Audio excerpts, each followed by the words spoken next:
সম্মানিত দর্শক, আসসালামু আলাইকুম। আমরা যারা মরিচ সহ গাছের চারা কিনে আমাদের একটা প্রশ্ন থাকে যে আমাদের মরিচ ধরা শেষ, সিজন শেষ, তখন আমরা গাছটা কী করবো। দেখেন আমার এটা মরিচ কিন্তু ধরা অলরেডি শেষ হয়ে গেছিলো।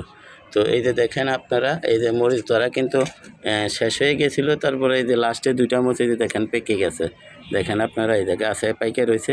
তারপর আমি যেই পরিচর্যাটা করছি, আমরা এইখানে খুঁচিয়ে দিয়েছি, খুঁচিয়ে দিয়ে আমি এখানে একটু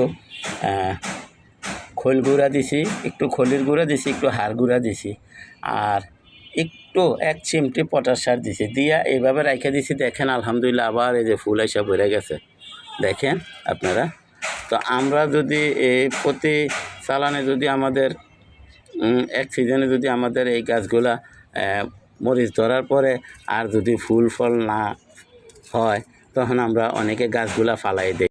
তো গাছগুলো আমরা ফেলে না দিয়া আমরা এরকম আগাছা যে ডালগুলো আছে, এই আগাছা ডালগুলোরে আমরা এভাবে কেটে দিতে পারি। দেখেন আগাছা ডালগুলো যদি আমরা কেটে দেই, দিয়ে যদি আমরা এখানে যদি একটু খোসাই, একটু সর্ষের খোল, একটু ড্যাপ সার, একটু পটাশ সার আমরা যদি এখানে প্রয়োগ করি, তাহলে ইনশাআল্লাহ এই গাছটার ভিতরে আবার ফুল এসে পড়বো।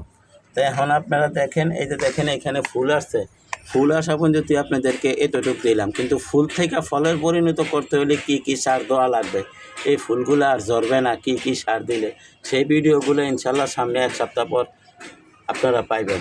আমি এখানে সার দেব, কি সার দিলে আমার এই ফুলগুলো, মরিচের সবগুলো ফুল টিকবে, একটা ফুলও ঝরবে না। আমরা যদি ঘুরে দেখি, আপনারা এই যে দেখেন চারদিকে প্রচুর ফুল আসছে, তাহলে এই ফুলগুলো কিন্তু এই লাগাতার বৃষ্টির কারণে ঝরে যাচ্ছে। এই যে দেখেন আমরা যদি দেখি, এই যে দেখেন লাল হয়ে যেতেছে, এই যে দলে ঝরে যায়, এই যে দেখেন এই যে ঝরে যায়। তো এগুলি যাতে না ঝরে, এই ফুলগুলো যাতে মরিচের পরিণত হয়, সেজন্য আমরা যে সারগুলো দেব, সেই সারগুলো দেওয়ার ভিডিওটা ইনশাল্লাহ আপনারা 1 সপ্তাহ পর পাইবেন ইনশাল্লাহ। তো দয়া করে আমার চ্যানেলটা সাবস্ক্রাইব করেন এবং বেল আইকনটা বাজায় দেন, আমি যাতে এই ধরনের ভিডিওগুলো ছাড়ার সাথে সাথে আপনাদের হাতে পৌঁছায় যায়, আপনারাও দেখতে পারেন, শিখতে পারেন, জানতে পারেন।